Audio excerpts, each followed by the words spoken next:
Say that. Go ahead. Oh, no addition or deletion. What's that? We need to meet. I got it. Okay. Okay, public comment. Items that are on the agenda. On addressing uncivil conduct. I think we just need to see if there's anybody. Yeah, there's no one. Nobody. Okay, consent agenda.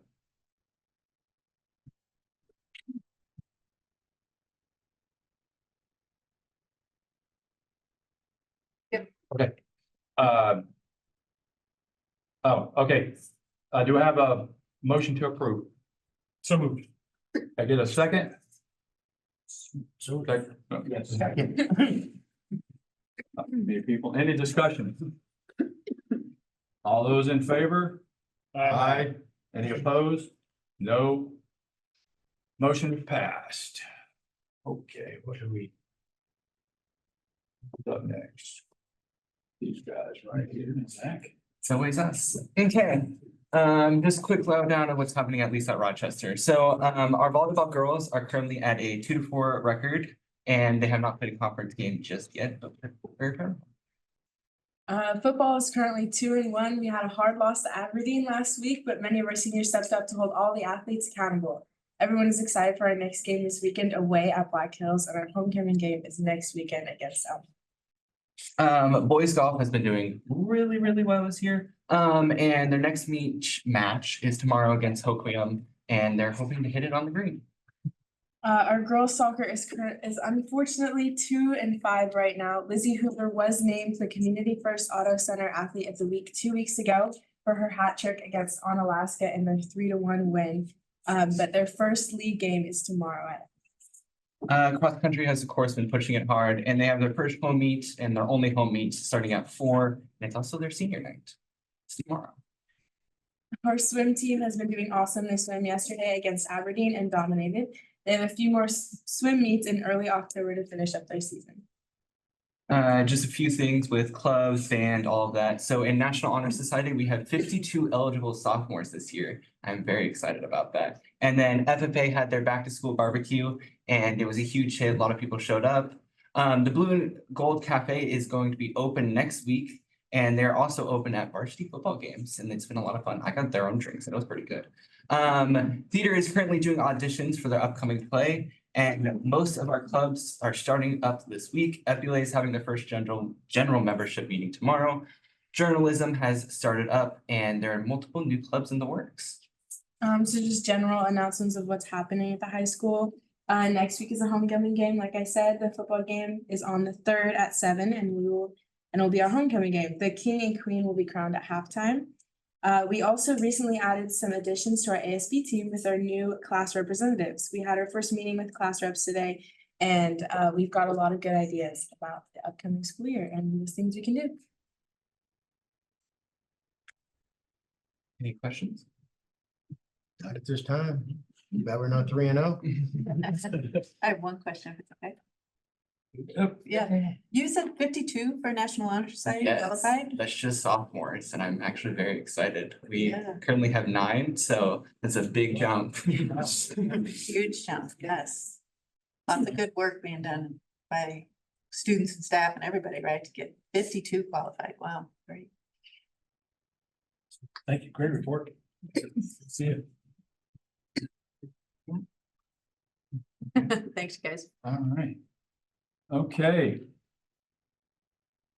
Principals report. All right, the principals tonight will be presenting their school improvement plans. And Danny is stepping up and taking the lead. One of them returning now, Katie. School improvement plan for Rochester Primary School. Ready to get started. So our first goal this year with our school improvement plan is that during the school year, RPS will increase the percentage of students scoring in the mid, above, early, or on grade level zone. So in iReady, we call this the green zone, the kids who are where they need to be in the number and operations domain. From 52% to 80%, meeting proficiency as measured by the iReady assessment. We decided to lean into the area of math this year a bit because last year we focused mainly on reading with our adoption, which you'll see coming up in goal 2. But we want to move into doing some of similar work with mathematics.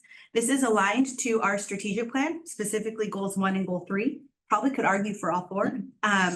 But you can see at the bottom there, we are tracking our students' proficiency in number and operations from the year 21-22 to 24-25, middle of year proficiency, and then end of year proficiency. And it says proficiency in phonics. It's supposed to say proficiency in number and operations. I apologize.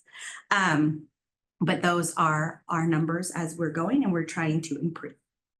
Strategies for this. Similar to what we did last year with reading, where we focused on multi-tiered systems of support within that academic area. Multi-tiered systems of support will again be the vehicle that kind of drives our work within our academics. So tier 1 is ensuring that we have the good solid foundation of tier 1 core instruction in mathematics. We'll be doing that with walkthroughs, with scheduled observations, with our student growth goals. We'll be measuring each of those things within tier 1. Tier 2 and tier 3, that's where we get into remediation work for our students in the area of math. And what will that look like without a designated intervention plan like we have for reading? And we're very much so in the development part of this. What data are we going to use is going to come from our unit planning, which is another key strategy there, through our CFAs, or our common formative assessments that the teachers are giving. What areas do our kids need help in, and how are we going to provide them that support within tier 2? A lot of this work came from multi-tiered systems of support. That's the visual on the right of the tiered levels of instruction. And then the unit planning is really focused on the 15-day challenge that we did a lot of work with earlier this year. Maria Nielsen came and talked to us about the steps within the unit planning. That's where that's going to live this year in our building. The goal of using this data to help develop an intervention. Yeah, so right now with reading, we have intervention blocks that are planned into our day for tier 2 and tier 3. We have a time for math, but not quite the robust system that we have at the level of reading. Within reading, we know a student who's struggling in a specific skill area for phonics will get a PLL kit that's aligned to that specific skill. We don't have something that aligns that closely in math, so we're trying to develop using developing number concepts, which is a supplemental resource that we have, as well as our own curriculum, illustrative math for core, how we can scaffold those supports to provide the targeted instruction for key skills in math. Number and operations, because number sense comes first. And number base 10 will carry them through 12th grade. Is that a standard through 12th grade? Okay. I don't know. 8th grade, number base 10, okay. Sorry, I have a cold. Goal 2.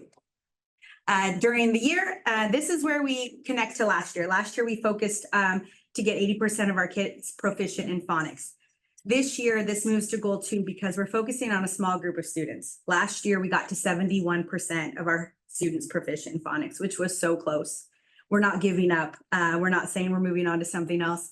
What we're focusing on is that 9% of students that are still at RPS that need to get to 80%. Who are they and how are we getting there? So more targeted and specific support. Again, this goal aligns to our RSD strategic plan in at least 2 areas with goal 1 and goal 3. The continued work here along from last year, not a lot of change in this goal. Actions, Mr. Justin Black, are aligned to, do we have quality tier 1 instruction for phonics in our building? Our U-Fly adoption has been pivotal in making sure we have consistency between each of our grade levels in the different routines that are taught so that the content can be clear for each grade level. It's pretty amazing the work that's being done, even only after 1 year. At tier 2 and tier 3, we have systems that can support through PLL and Sonde in getting, making sure our kids are targeted. And then we also have a family engagement certificate, and we're reaching a little bit into the first goal of the RSD strategic plan in that how are we collecting or working with our early learning providers that are in the district and getting kids ready to read before kindergarten. And we're going to have a ready to read event where we're reaching out to those providers and talking about how they can help us prepare kids for the reading elements of kindergarten when they come to us. Still under construction at what that will look like, but definitely trying to meet the need of involving everyone that helps kids get ready for kindergarten in our community. Goal 3. Not sure where I am on time. Okay. During the 25-26 school year, we're going to increase the number of students that are meeting proficiency in our essential behavior standard of I can manage my body from 69% to 95%. You'll notice it's a 95% standard and not an 80%. The research that has been done and provided for us with the guiding tool we're using, Behavior Solutions, 95% of our students should be meeting a behavior standard if it's taught well at tier 1 and tier 2. So we're really working to get to 95%. This year it will be aligned to our report card and how we're scoring kids so we can measure it pretty accurately without just relying on referral data. So this is how many kids are meeting this standard by the end of the year. And it again aligns to our strategic plan. Key activities are all coming from the Behavior Solutions text, and these are all focused at the tier 1 level. We have work to do at tier 2 and tier 3. They come straight from the fidelity rubric from Behavior Solutions on what are the steps we need to do to ensure tier 1 is where it needs to be for behavior. These are the steps we haven't done. The school-wide prevention cycle is the act, plan, do, and study cycle that you see in the lower right, and how we're carrying that out with our key essential standards within our foundations team. We're setting that up this Friday at our first foundations team meeting of the year of what that's going to look like for our staff. We also have a developed classroom management menu that's aligned with climate, culture, and curriculum and communication. This needs to be clearly implemented in every classroom. We started earlier this year with what are the look-fors for students, for teachers, and for environment within each one of our non-negotiables at the tier 1 level, meaning what are trauma-informed practices in our building and what do they look like? How are we going to know that's happening in our classrooms? What does it look like when you have a structure for relationship building in a classroom? What does it look like when you have positive communication in a classroom? Those are the things we're looking for. Is there a 3-to-1 ratio with correctives to positive for kids? So we're getting really clear about what that needs to be. And then the teacher managed behavior flow chart and components are utilized with fidelity by teachers. We need more clarity around what happens when these levels of behaviors, but we're working on it. The flow chart is complete. We completed it last year. Now we need to use it with fidelity, and that's the part that we need to move forward. Next, startup story. I don't know if you've ever gotten a sticky note from Justin Black, but this is what it looks like. And I told Justin, I said, I'm using your sticky note. Justin is the guy I'll be like, hey, I need some math real quick. Do this for me. And he'll be like, yeah, got it. So we were watching our kindergartners last year with our adoption of UFly in our first year of really focused on tier 1 supports, our core instruction. How are kids coming into first grade ready in phonics? So you can see the red circle there is, okay, first graders in phonics. And those are the other areas that are also worth mentioning. And the years across the top. So 25, 26, 24, 25, 23, 24, 22, 23. So in 22, 23, all the way over to the right, you can see 17% of our first graders were in the red area at the beginning of the year, meaning 2 or more grade levels below in phonics. 3, 4, 15%. 4, 5, 18%. This year, only 10% of our first graders are in that 2 or more grade levels below. And they got UFly 1 year, and now they're stepping into first grade, and they'll get those same routines and procedures with new content, new skills that they're learning at the phonics level. And we're very excited to see where this is going to go then to second grade and on as they go to 95% at Grand Mound. But this was a really exciting story at the beginning of the year because Justin's looking, how is this working? How are our kids doing? And he's like, hey, you got some good data. And I wanted to share that because one, he did the adoption with us and is invested in this. And the support that I get at RPS is just very welcomed. And Justin's always got, hey, but look at this kind of data points. And I loved that it didn't stop there because we also adopted Fish Tank, and you can see it happening with comprehension in literature and comprehension in informational text. We're also at only 7% of our students in those areas scoring at 2 levels or below at the beginning of the year, or the red, the at-risk area for kids coming from kindergarten to first grade. So just data we're watching to see if the work that we're doing is being fruitful, right? Yes. Yeah. Any questions? Time.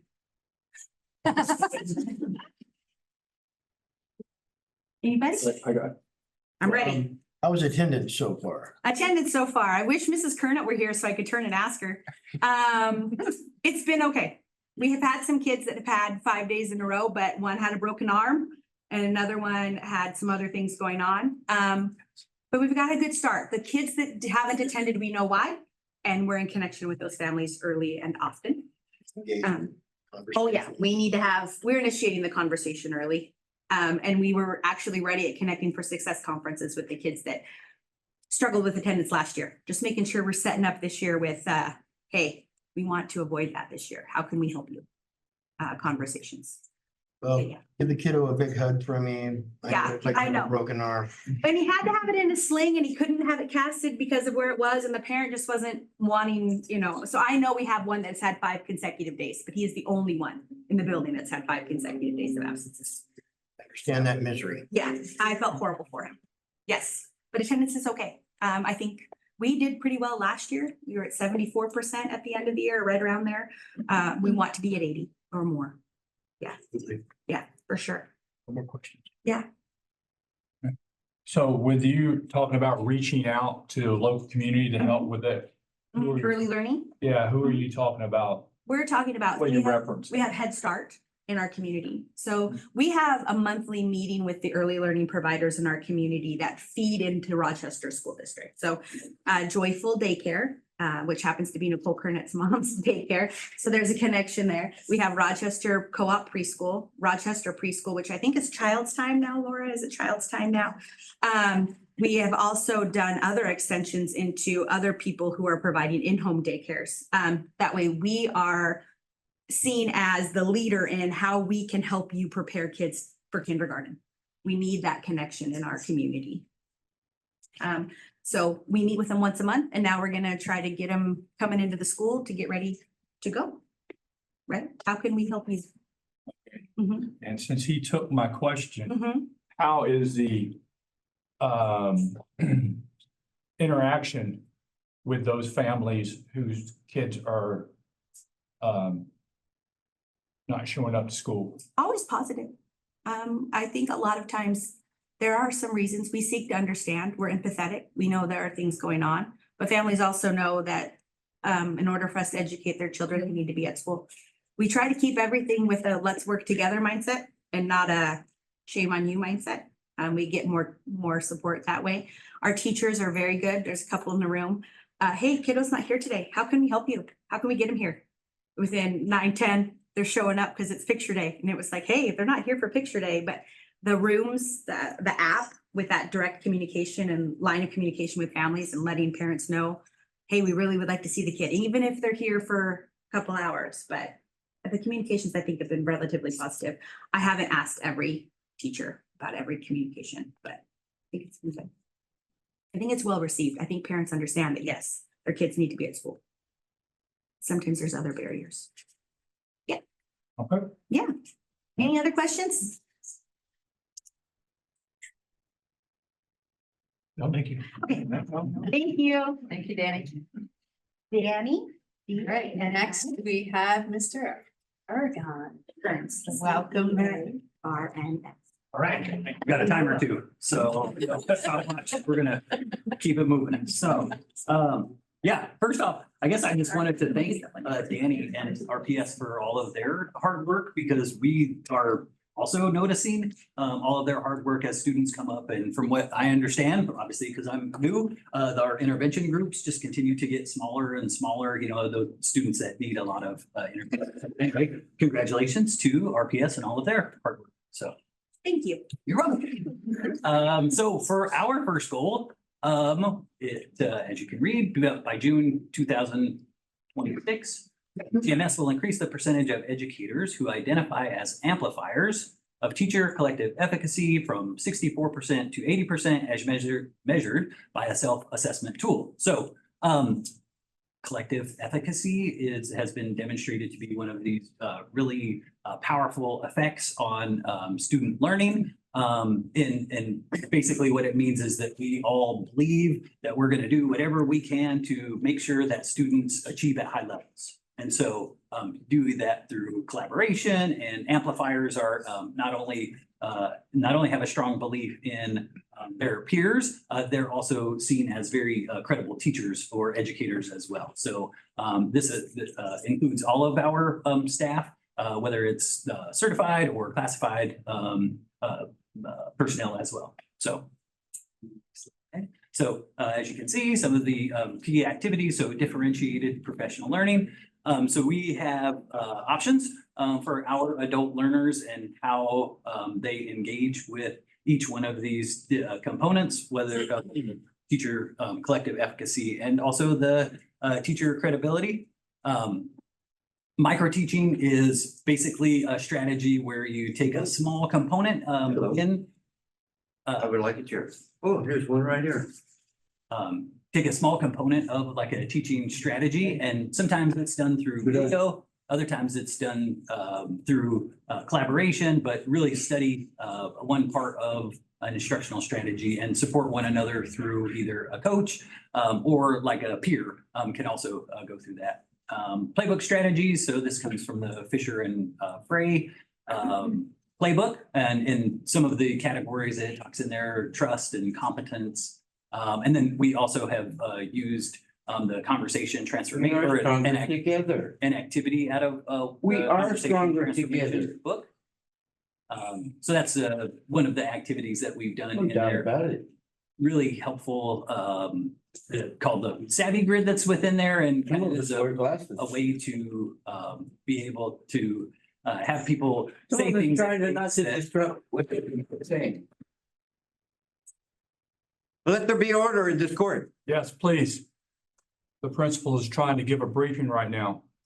I want to hear what the principal has to say. Okay, and it would be great so that everybody else could hear the same thing without any interruption. I think that'd be very great. Yes. We think. Continue. Thank you. So on that Savvy Grid, it just has words and phrases that support information transfer so that people hear what you're trying to communicate and be able to have conversation flow. So next slide. Thank you. Second goal, 25% of GMES students learning multiple languages will score proficient in math on the 2025-2026 SBA test, which would be an increase from 15% in 2023-2024. So you're probably familiar with this goal because this is one of the areas that the state identified that we needed support 3-ish years ago, I believe, right? And so fun fact, we just got some data earlier this week that we were able to score, if I remember right, 29% this past year. So that would be an update. I didn't have the updated data from 24-25, which is why that 15% was in there, and we were shooting for a 10% increase. So we'll be able to include that in our updated goals at mid-year as well with our school improvement plan. But next slide. And so one of the things that we really wanted to do this year is align all of our instruction with the SBA assessment. And so that we were really focused in on how SBA uses assessments, the rigor, or how complex or difficult the questions and answers are, making sure that our instruction, like I said, is aligned with that assessment as well. And those are some of the resources there. It's been tricky, I think, in the past in that, we were using iReady, which is a great tool and has its purpose. And ultimately, we're, held accountable with our SBA scores. And so, to have a focus on those as well. So heading number 2. Number 3, by the end of the school year, GMES will decrease discipline referrals to less than 400, as evidenced by the cumulative discipline referrals. So last year, I believe we had 964, I think, discipline referrals. And so we know that there were a few students that had more than their fair share. And also, Sorry, I missed that. How many? 964, I believe, was the number. So, yeah. Yes, so we're working hard to decrease those and just become clear on what's discipline referral, what's not. I think part of the data last year was all of the behaviors, whether they required an administrator to intervene or not, were included in those statistics. And those, aren't necessarily, ones that we wanted to include in that data. But yeah, so there's that. And then, so we wanted to clarify the systems of support for behavior that we have, in addition to focus on social emotional learning. So second step, which is what we've been using, and then Peace Path. If you stop by Grand Mound, you'll see like little footprints painted on the ground, and there's kind of sentence frames or sentence starters for students to be able to talk to one another, to be able to work out problems on their own. So really trying to support them in being able to interact in a positive manner, and when they don't, to be able to work out problems as well. So there's that. And so this story, we were doing a meeting at RPS, last week, right? And so I just walked over there, right? So I'm walking from RPS back to school, and if you've ever been over there, you're like a celebrity, and so there's kids running up to the fence, hey, Mr. Aragon, hey, and so there's probably 5 kids that run up, and there's one kid that's still playing on the monkey bars, and he doesn't say hi or anything else, he just yells out, "You're late for work." So I was like, thanks for noticing. All right, keep it moving. So anyway, what questions do you have? I would ask about the DMS discipline. You said 964, you weighed up to 400. What were the disciplines for? Was it like talking, get sent to the office? What were these numbers achieved from? Well, there was a wide range, and anything from not following directions. That's one of the big ones for sure.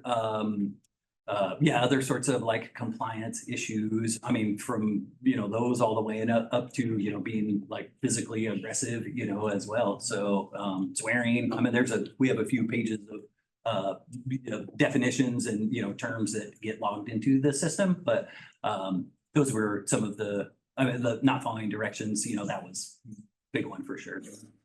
Yep.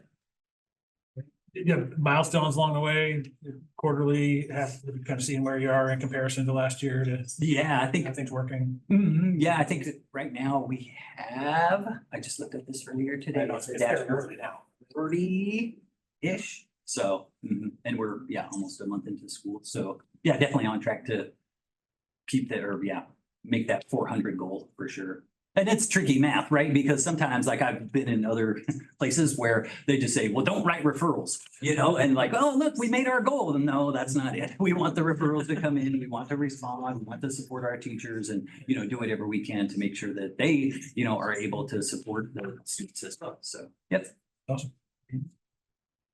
So how's the start of school been for you since you're new here? Yeah, thanks for asking. It's been awesome. I mean, we have a fantastic staff. I mean, the district office has been so welcoming, and it's just really been a pleasure. I thank you for the opportunity, and really like feel a moral obligation, in my personal values, just to make sure that students get what they need. And so whatever it takes to support our teachers, like they're awesome. Like I said, all of the staff, they really have been great families, to collaborate with. And sometimes those calls can get, tricky whenever there is a discipline referral. And so just always, approach those out of love and concern, like, hey, this is the situation that happened. How would you like, this to be handled? These are some things that we have to do. Just really trying to work in partnership with our families. So, yeah.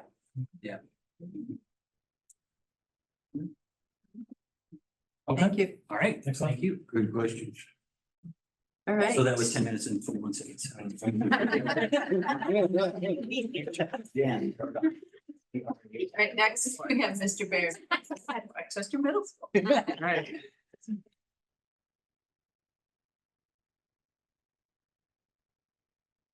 All right, so our first goal is that 77% of our multilingual learner students will show typical or better growth on their reading iReady scores in the spring benchmark of 2026 as compared to 2025. This is a holdover goal from last year, except when looking at last year's SIP plan, that Mr. Moss left me that it was they blew their goal out of the water last year. I think their original goal was like 60% or something like that, and they ended up hitting somewhere here in the range of like 70, it's around 70%. So they blew it out of the water, and the recommendation was that if you keep this goal, stretch it, see where else you can go. And our data is still showing that we do need to really focus on our multilingual learner students, and so that's why we're keeping this goal. Next. So what we started with was staff identifying 5 or 6 high quality teaching and learning strategies that are going to be employed school-wide. I give them a menu of about 30 options, and they went through and they picked 5. They agreed on 5 that we're going to use school-wide and we're going to get really good at. That we're going to continue implementing UDL strategies, so that's universal design for learning, in all of our classrooms, and continuing with our first period academic interventions. Our second goal is during the 2025-2026 school year, 60% of students 2 or more grade levels behind will show typical or better growth on their IRA math scores on the spring benchmark of 2026 versus fall of 2025. This actually is the exact same goal as last year, just with updated dates, because we last year got nowhere close to it. And instead of, I think it was Mrs. Kearns that said that, you just don't abandon a goal. If you don't hit it, you don't abandon it. I feel like we can do better, and I feel like our kids are capable of that. The reason why students 2 or more grade levels below, just to kind of give you a definition of that encompasses not only our students who are identified for special education via specific learning disability, but also our LAP students as well. So it gives us a very large end to focus on. And so again, for goals 1 and 2, they shared their activities. Enrichment and intervention classes during first period, Monday through Thursday, 5 agreed upon instructional strategies and UDL strategies implemented in all classes. The graphic that I have there to the right, that is a note that I leave for my teachers when I visit their classrooms. And at the top is our 5 instructional strategies that they identified. And then I leave them a positive piece of feedback, wow. And then a wonder, which is more of a question, or something to consider that I saw that maybe, might just a little thing that if they would have just done this one little tweak, or maybe they hadn't thought about something like that yet. Then our final goal, goal number 3 is 72% of RMS students will achieve regular attendance by May 2026, as compared to 64% during the 2025 school year. And put another way, no more than are chronically absent. 64% to or 72%, well, 64% to 72% is a big jump. But again, if you aim for the moon, you're gonna hit the stars, right? So it's super important. I want all of our kids to be here every day. So far, our attendance is hovering right around 92%. We do have some kids that have already popped as chronic, but that's not too hard because we only had, a handful of days of school. So you missed 1 or 2 days of school and you're chronically absent right now in this time of year. We know who those kids are. It's a factor for chronically absent. So 10 missing more than 10%, so 18 days total in a school year, and it doesn't matter if they're excused or unexcused. You're gone, which their learning doesn't stop or doesn't keep going if they're excused absences, that it's just not there. That's a good question. So focusing on tier 1 foundations, our behavior intervention, when inclusion of attendance data and review on our RISE team. So our RISE team is now our tier 2 MTSS team. That's where we handle that business. And then an introduction of any bullying plan to students, staff, families, and community. And that encompasses really our response and how are we going to take care of students that are experiencing bullying, and then also educating our students on what is bullying and harassment and things like that. A lot of that stuff was already going on. It was more so just codifying the response. So our startup story. There's actually a couple good ones that I want to talk about. The first one, photo on our left, is from our very first all-school assembly. Our leadership kids, I told them, hey, we're going to have an assembly. Here's what we're talking about. You guys do it. And they said, can we play games? And I said, 100% you can play games. So much so that when we had a guest speaker, we had one student get really upset the other day that there were no games. And the kids really loved the games. I mean, it was just amazing just to see their enthusiasm. Our staff was really excited as well. On the right, the young, I say young man, teacher. Connor Terry is in kind of the baseball shirt, the 3/4 length sleeve, black and white shirt. That's Connor. He's a 4th-year teacher. He's a great guy, absolutely great guy. And he has a really awesome mustache. And so to honor him and make him feel included, especially after a really tough week, Ms. Hubbard organized, where's she at? There she is. She organized us kind of, it's a prank, but it was in love. Everyone put on a mustache to honor Connor, and he was meeting with me in my office, and then he came into the meeting late and saw everyone with mustaches. And then finally, we are doing our run walk fundraiser that is a annual tradition at RMS. The students will be doing the actual running, walking portion of it on the 3rd of October.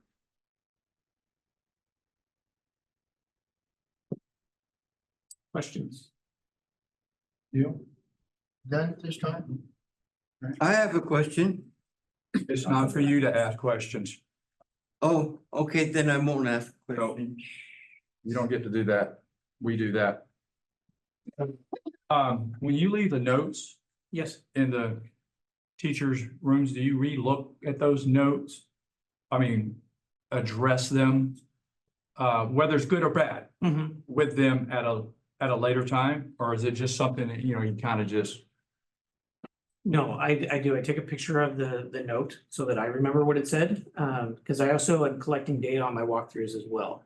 Looking for the implementation of those things, so that I can go back and look in the graphical form, good old spreadsheets.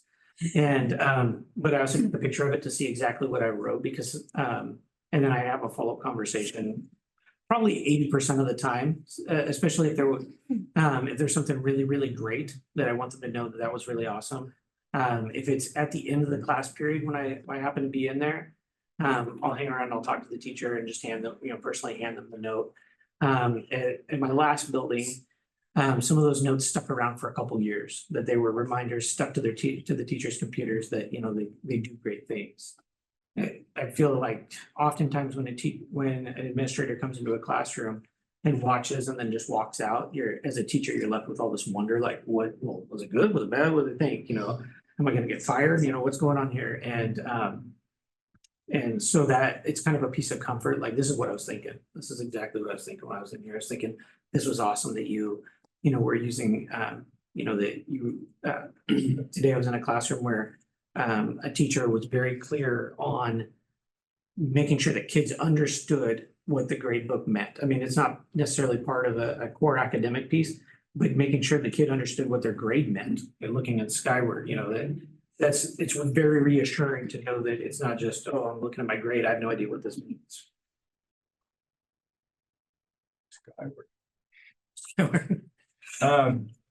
You brought up bullying. Yeah. You mentioned that. How is that going on so far this year? So far, so good.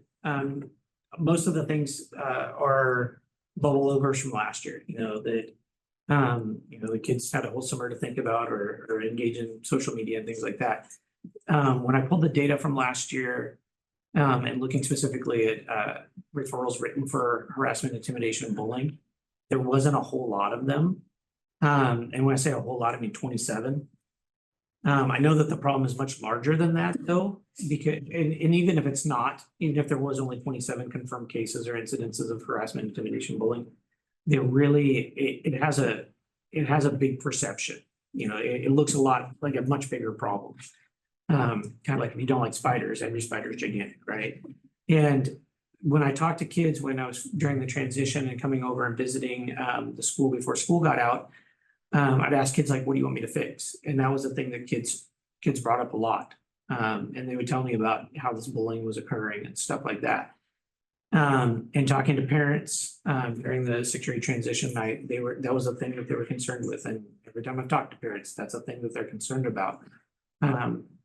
even if it's not a big problem, it just feels like a big problem. And so some of that reassurance that's gained from talking about how are you going to solve the problem? How are you going to fix the problem? What's your response to it?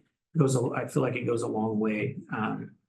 You know, a lot of this, especially those procedures are kind of commonality. I mean, if you're following the board procedure and policy on how do we respond to bullying, there's not a lot of difference really, but it's talking about it and reassuring that we're going to care for not only the kid that was bullied, but also the kid that is doing the bullying to make sure that it doesn't happen anymore. Excellent. Thanks. Thank you. Last but not least, to be honest, in the high school. Thank you. Good evening. So as you saw, we've got pictures. I like to put pictures of everything because it kind of makes what we talk about come to life. So our first goal is we've been focused on literacy since I came to Rochester. This is my third year. We're going to stay there. We went back a little bit from prior year from 64 to 58%. But something that we did is we looked at our SBA data, and Kelsey and I, because teachers weren't there yet, we were talking and we were trying to look at the pieces that we could address school-wide. And so the areas of focus for this goal are listening, because that was the area that the data identified was something our kids needed to work on, and then reading informational text. And you've heard that earlier with, so informational text is something kids tend to not want to do, but we do that all across our school. And so that's our focus. Go ahead and go to the next one. So our key actions, we're going to continue emphasizing literacy, excuse me.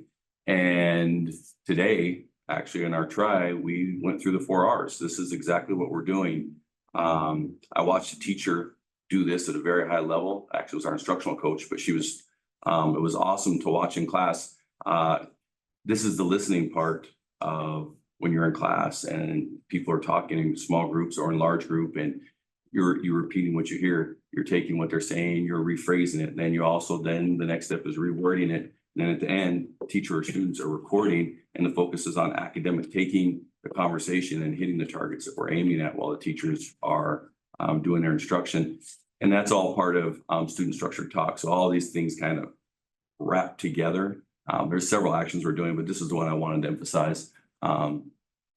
Trainers up top, student training program with Amy Ann doing sports medicine, and then some seniors from Senior Sunrise. I counted, there were 64 kids in that first picture on the screen.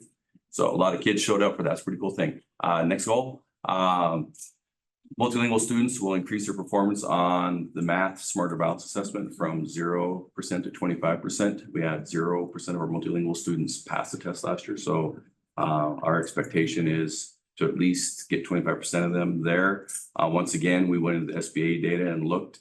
These are the primary areas where our multilingual students struggled. So this is where we'll be targeting. We've embedded our multilingual teacher, Mrs. Kierdo, into our math department. And so she's in there every Friday on the PLC, working with them, giving them multilingual strategies to work and help kind of incorporate what they're doing. And then she's pulling kids when she's doing instruction in her room and providing support there as well inside of math because of the work she's been doing. So we're feeling very confident about that. What level of math assessment is that?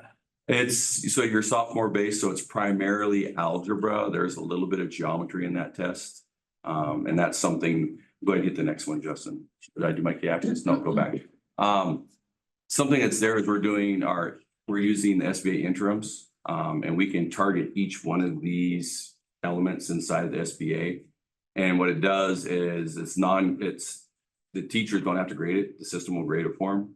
And so you can see where kids are struggling. So, you know, if you hit one of these targets and you're not seeing the progress that you wanted, you know, to go back and reteach this, and that helps them focus that. And so inside of doing the interims, that will support them. Plus they're seeing the test as they're doing it.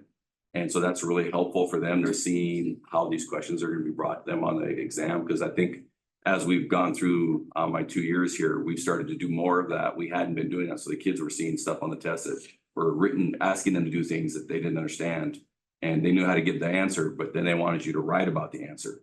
And they were struggling with that. And so these are things we're trying to do. And so that's why we're implementing using SBA question formats. We do it together, then we kind of let them go a little more on their own, and then helping them walk through, okay, this is this problem. How do we solve this? And working together as a class to solve the problem rather than just an individual student sitting there by themselves trying to navigate that question. Point out Jaylene taught in there. Zach, I think Zach might have been responsible for that. It's her mom, but I gave it to everybody. Okay. Yeah, I think all of you know Jaylene, right? Yes. Okay, next one.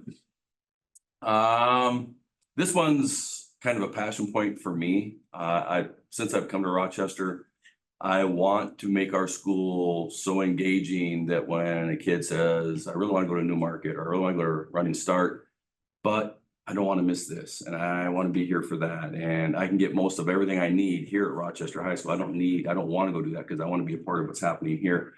So we had the student voice survey last spring, and it was kind of jaw-dropping for me.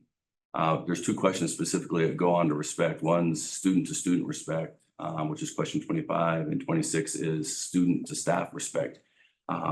7 out of 10 kids said students don't respect each other. And almost that many say students don't treat teachers with respect. So that's a big problem for us. We had goals to reduce referrals. We kind of went up a little bit. We didn't really see any change based on the work we did last year. So we are focusing on specifically leaving class without permission, failure to cooperate, and then student altercations, which is physical altercations. And so that's our aim. And our key actions to measure, and actually this is an invitation to you. Friday morning, Stu Cave from Ovation Incorporated will be here working with our whole school. He's going to do a school-wide assembly, which is 8 o'clock to 9:10, and that's where you're welcome to be. If you want to spend another 3 hours, you're more than welcome to stay. He's going to do a 3-hour session with 176 of our students who are our key movers and shakers in the building that we're going to leverage them to help manage our culture and improve student to student respect and student to staff respect. And then at the conclusion of the day, after the students leave during our PLC, Stu's going to work with our staff. And this isn't just a one-time thing. He'll be back again in January to work with that same group of 176 students, and then he'll work with our staff again. And then one more time in April. This is going to be a sustained effort throughout the year. It may end up being a multi-year process. We'll see how we're doing when we get to student voice surveys in the spring. And then we're going to also implement student quarterly voice meetings where we bring each class, seniors, juniors, sophomores, and freshmen in, and we'll have different focuses with each group, what we're trying to accomplish to get their voice incorporated in what we do as a school. And startup story. What you see here are 5 pictures, and those are our 5 new teachers. We have 5 new teachers. So in the 2 years, third year now at Rochester, we have 7 new teachers. So almost 25% of our staff is turned over. Very exciting. We have 2 brand new teachers right out of school. We have a couple with experience, and Rochester High School has actually a school district a little bit, I guess, is we have a history of our EAs in the special ed department going on, getting certified to teach, become a teacher. Miss Young, the teacher in the middle there, is following Miss Villanueva and Miss Baird in that process. Started off at EAs, and now they are teachers in our building, which is pretty doggone cool. So we're excited about having all this new staff and new energy, and trying to teach them how we do things the Warrior way. I have 8 minutes and 17 seconds. You have 2 minutes to ask me questions. I'm breaking down. Any questions? No. None at this time. Attendance, how's attendance? It's about where it's been. We're starting to dig in. I know Kelsey and the RISE team, our foundations team, have met. We only had 24 kids that have popped up in our critical area, which is kind of low for what I thought we had this time versus last year. So that's a little bit of progress, but of all the schools, our attendance rate's the lowest. And so for us, that's something we watch, and we're trying to get pushed up over 60% because we've been in the mid to low 50s since I've been here. And so we'd like to see that's it's not that we're not gonna focus on attendance, but these other pieces, we build an engaging school, they're doing great in class, that's gonna affect attendance and have them show up because they've got some skills and tools to be successful, which will be the reason they come to school. Thank you. So that classroom instruction, you were talking about how there's small groups working with, each other, then the teacher brings them together.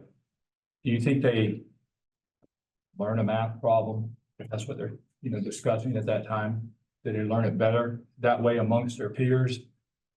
And then when the teacher instructs it too? Absolutely. At the end, Yes. does it stick in their brain housing group longer? Yeah, you see a bunch of different ways it's done. Every teacher that's the art of teaching. And so some teachers do different ways, but essentially working with your peers and relying them as a resource. So, because there's only one teacher in the room, and if a person's stuck, there's 10 people stuck, they're all waiting. But if you rely on your peers to support you, and the way they structure their groups is there's always at least one student in a group who can probably help navigate a lot of the question. They have support there to help them. And so in designing those groups, that's how they make the learning occur.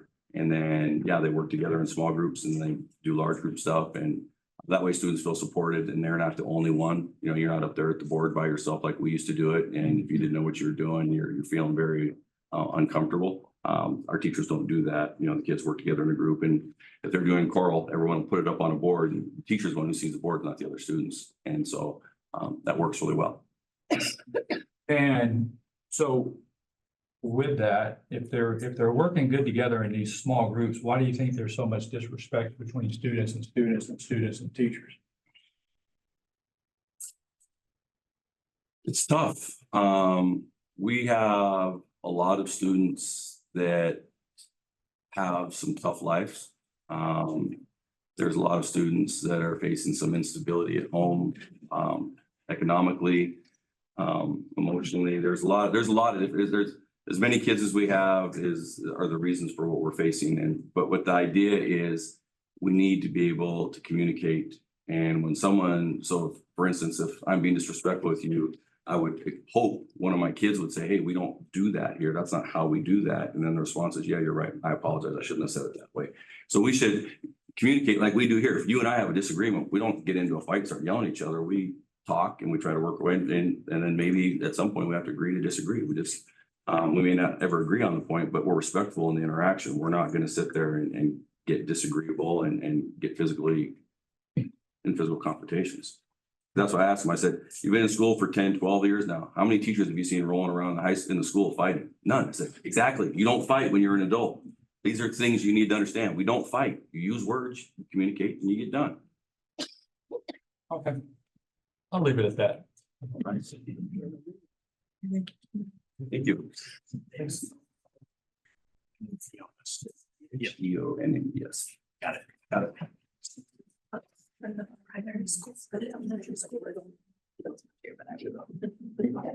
Jill's not here for statistics report, but I will go through it quickly with you and she will share more once things are actually finished up. But our enrollment, we do have our enrollment in from the beginning of the school year.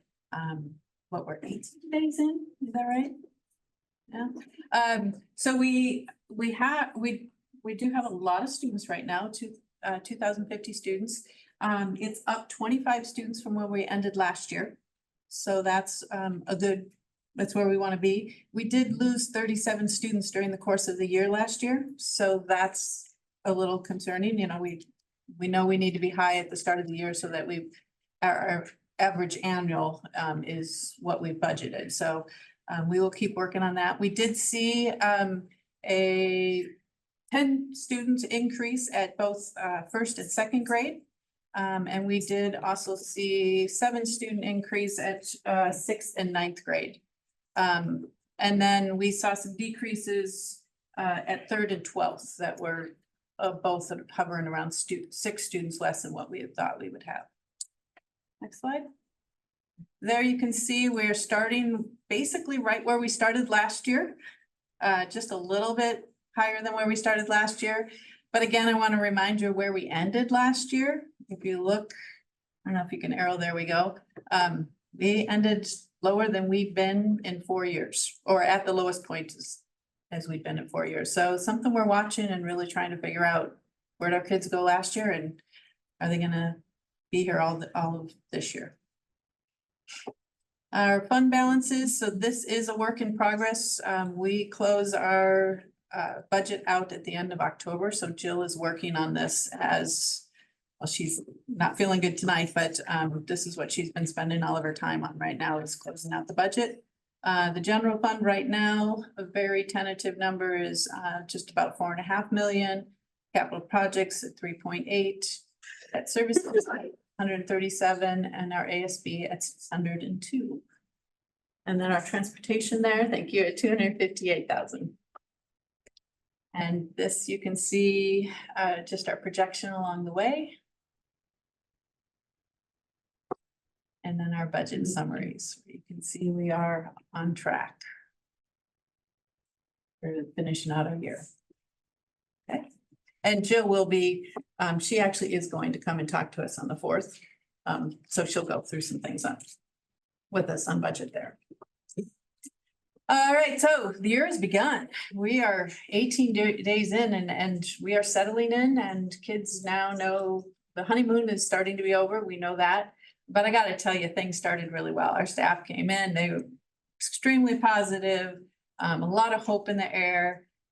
Kids came in with smiles. It was a really good start to the year. You see a lot of pictures there of just kids coming in and teachers getting them engaged and working and doing things that they needed to do right from the very get-go. Down in the bottom right-hand corner there, you see the howdy family, there we go, howdy family night at the middle school. The greatest thing there, if you can see it, is Mr. Young and Mr. Crockett leading the line dancing and all the kids out there with them, so that was fun.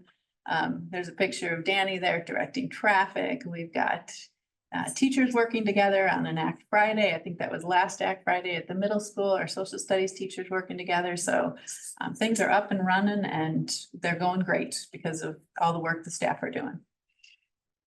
We had a back to school bash. We had almost 900 people attend back to school bash this year. It was absolutely huge. Our RISE team, Nancy and Esmeralda, worked on putting together, I don't know how many different resources were there. I think there was 40 different tables for people to go to, and some were in district, like school-based resources, and others were community-based resources. So lots of different things for our community to come to and access and learn more about. The night finished up with Reptile Man, and that was a huge hit as always. So it was a really good night. And then it didn't actually end there, because then many people went over to the football game to watch the football game after that. Our fall athletic season is well underway, as our student reps shared with us. I think I would note that the top left-hand picture is our golf team. That's not our whole golf team. That is just our freshmen. So I think we have 11 freshmen on the team this year. I think there's 19 total. Yep. All right, so a really large golf team this year. You see a picture of the soccer team there. That was their first home game that I was able to make it to. We don't have a picture of swimming up there. Our swim team has been having competitions, but I just haven't been to one of them yet. So that's the cross-country team in the bottom left. Yeah. Yeah. And Mr. Crockett in the middle being Where's Waldo, is that right? So so some good things going on, kids having fun, doing a great job and playing well. Volleyball team having a great season, winning some games and playing well. I was able to get out and watch them for a couple games. It's looking good. This is a little bit more on the class size and reviewing and balancing. Like I said, we were above projection on first and second and sixth and ninth grade. As far as the number of students who showed up, we were below on third and 12th. We do have some classes that are being balanced. I know there's some classes at the high school they're working on balancing. We did have a kindergarten class that we ended up adding, so we moved some teachers from the middle school back to the kindergarten. just working to make sure that our class sizes are where they need to be and balance where we need to, but like I said earlier, we are 25 students higher than where we ended last year. And we do need to monitor that because we lost 37 kids last year, so we're hoping that overall we come in where we've budgeted. But it's looking good. And then our upcoming events, so homecoming is the 3rd, football game is that night. If you want to come to the homecoming dance, I'm sure. I'd love to have you, yeah. I think Kevin would love to have you more than anybody else, so. The 4th, we have our work day from 8 to 12. October 13th through the 17th, those are conferences. We will have half days the entire week of October 13th. October 22nd is our next school board meeting. And then our following school board meeting is November 12th. And then we have the WASDA conference on the 20th and 22nd through 20th through 22nd. That's what I have for you.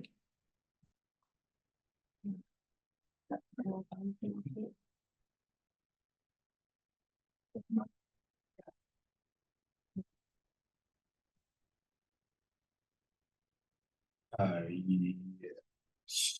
So, at this time, if y'all want to, leave, you may leave.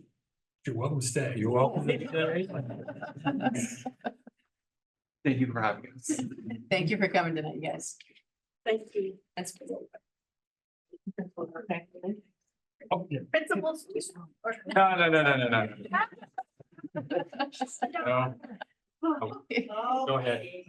No, principal. No, go ahead. Yep. Okay, I'm gonna have 3 minutes for the budget. Yes, sir. Right. We'll take a 3-minute break.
First reading of policies. We've already reviewed these policies. Any further discussion on these policies?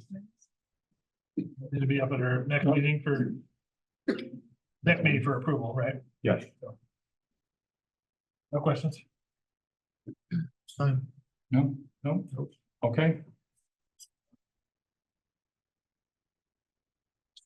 School improvement plans. Where's my sheet at? Okay. Do I have a motion to approve? Can I get a second? Any further discussion on those? No discussions. All those in favor? Aye. Any opposed? No opposed. The motion is passed.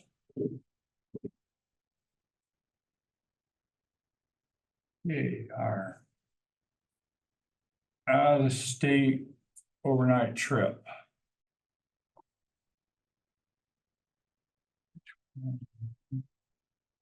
This is, Is somebody gonna? yeah, I can tell you just.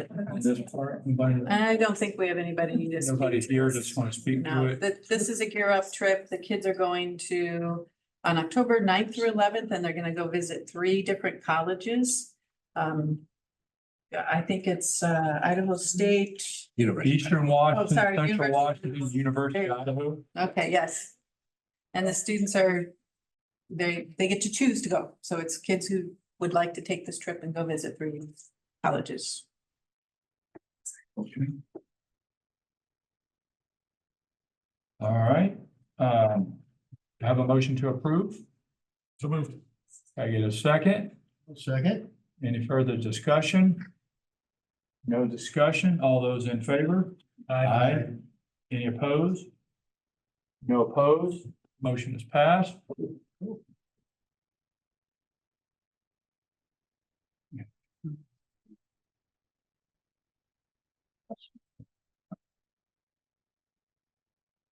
Yay. 8th grade girls soccer. Okay, all right, do I have a motion to approve? So moved. I get a second? Yes, this is approved, 8th grade girls soccer. Yep. Playing Okay, on our high school JV. Approved, approved, or second. sorry. second. Any further discussion?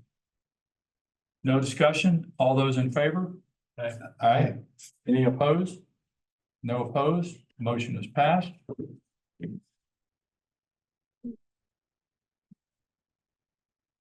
Questions?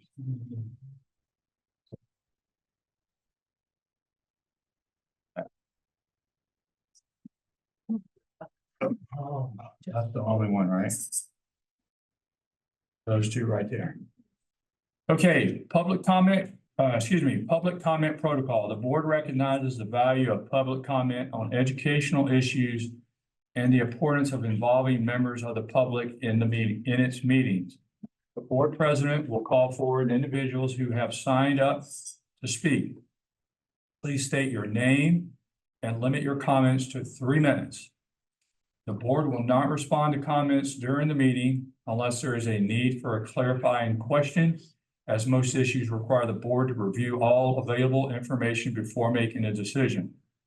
The board may request a superintendent or designatee to follow up with you about your concern. Okay. Let's scratch through. Okay. Leslie Bowen.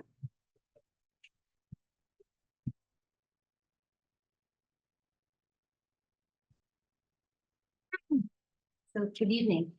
My name is Leslie Cameron Bowen. I am a graduate of Rochester High School, and in 23 years I've been teaching science. The last 12 of them have been here at Rochester High School. Every year that I've taught, I've been dedicated to the students and what's best for them. Usually I attend 1 or 2 board meetings via Zoom each year. When I can't, I usually need the board meeting minutes, like Zoom, okay, sorry. And just make sure that I'm aware of what's taking place in the district and that the meetings I thought were reflecting what was being discussed.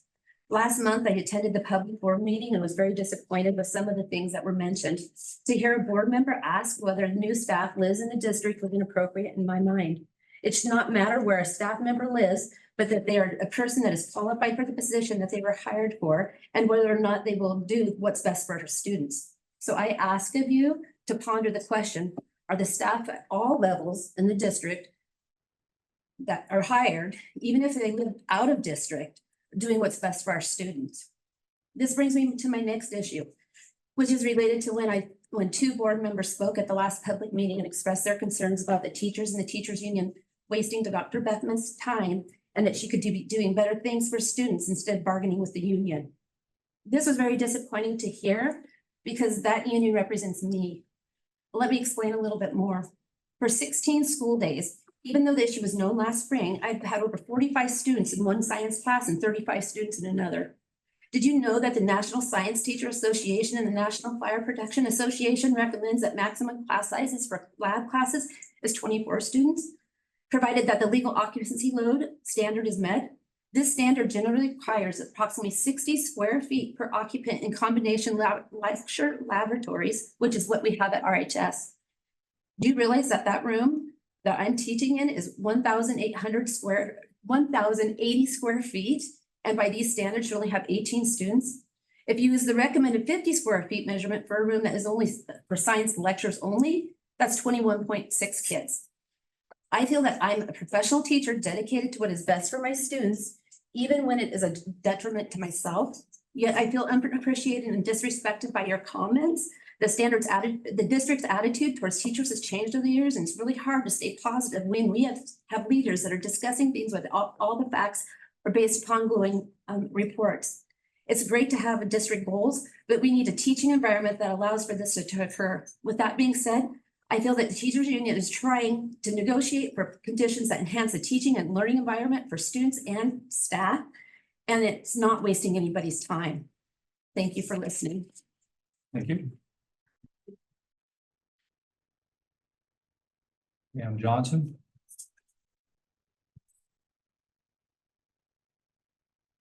Pam Johnson, Rochester High School. Dear school board directors, my name is Pamela Johnson, and I am a proud education support professional. I'm honored to serve as a local president for the Rochester Education Support Professional. I wanted to reach out and speak with you regarding the last board meeting of a statement that was made. First, I want to thank you for your continued support for our school district that focuses on what is best for all students, including those who are marginalized. It is important that we continue to strive for excellence in education that will allow our students to be successful in this journey called life. Thank you. I want to bring forth the comment that was made by one of our school board members that has left an impact on most of our educators who deem themselves to be professional. Intent versus impact. Intent refers to the purpose or meaning behind an action or statement, while impact is the actual result or effect that action has on others. In this case, the statement that was made by the individual highly disappointed and a waste of her time, it's ridiculous, was one that left a negative impact that not only affected the Rochester Education Association, but also Rochester Education Support Professionals. However, I understand the multi-year contract, it does benefit both parties, especially when it comes to making sure that not only our educators are receiving what they deserve, but most importantly, what our Rochester students are entitled to receive as well. I ask that we look at how intent versus impact was used at the last board meeting because words matter. Therefore, I would ask that we build stronger connections by acknowledging the impact of such action, even if unintentional, through demonstration of empathy and respect. I close with our Rochester School District promise that we promise to know, value, and support every student, ensuring they graduate with confidence and skills for a successful future. Thank you. Thank you. And can I yield the rest of my time to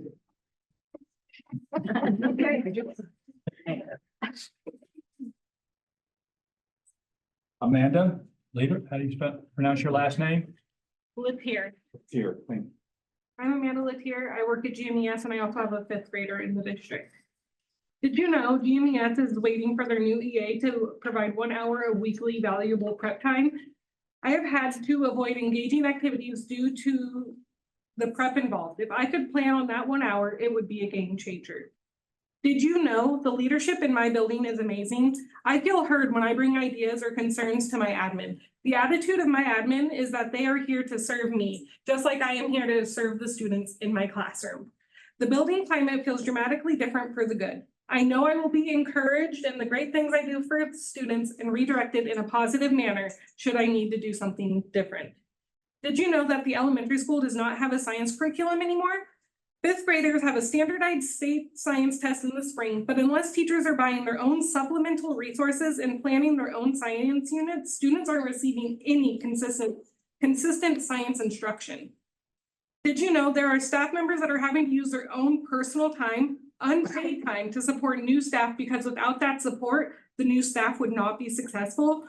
We need to do better to support our new staff and give time to new staff and veteran staff to collaborate together to do what is best for our students. Did you know that the brand new reading and writing curriculum at the elementary school has reading materials that are completely inappropriate for our students? The 5th grade unit about the civil rights movement has a book that features the N-word and another that is meant for 13 to 17-year-olds due to the sensitive content. We have hundreds of books that we cannot use, books that the district paid for. Who approved this curriculum? Thank you. Jennifer Gray. Well, my name's Jennifer Gray. I'm a 4th grade teacher. I've been in the district 13 years.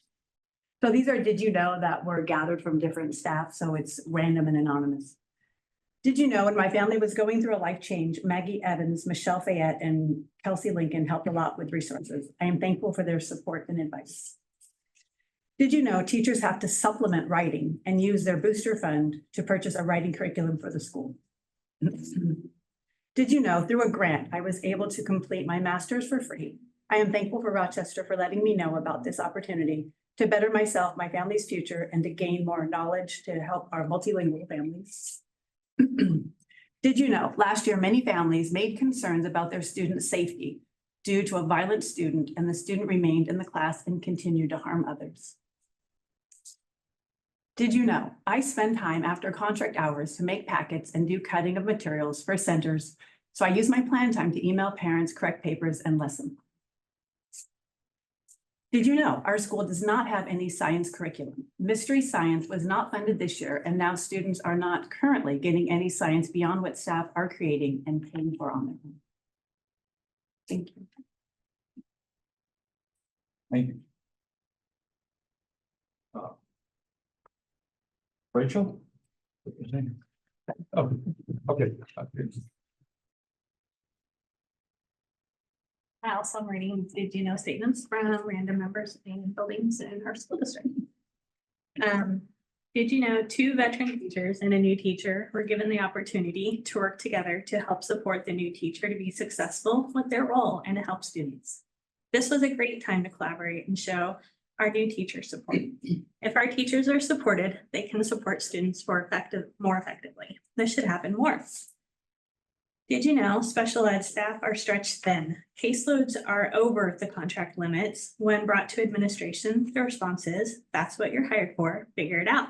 How do you figure it out? When you're a new staff member with little support, little help, and students that need support and help, and you are drowning yourself. Did you know Ms. Newman compiled individual teachers' SBA and I-Ready data into a colored Google sheet that was simple and straightforward to see the data. It was the most helpful piece I have ever been given, and she reviewed it with me during our goal meeting. I felt the time was so useful and impactful as I plan the rest of this year. Go Madison. Did you know unit planning now makes sense? It has been pushed into teachers for a few years and been very unclear. Investing the dollars to have Maria Nelson do PD at the start of the year was well spent. I feel the district invested in me as an RSD staff member.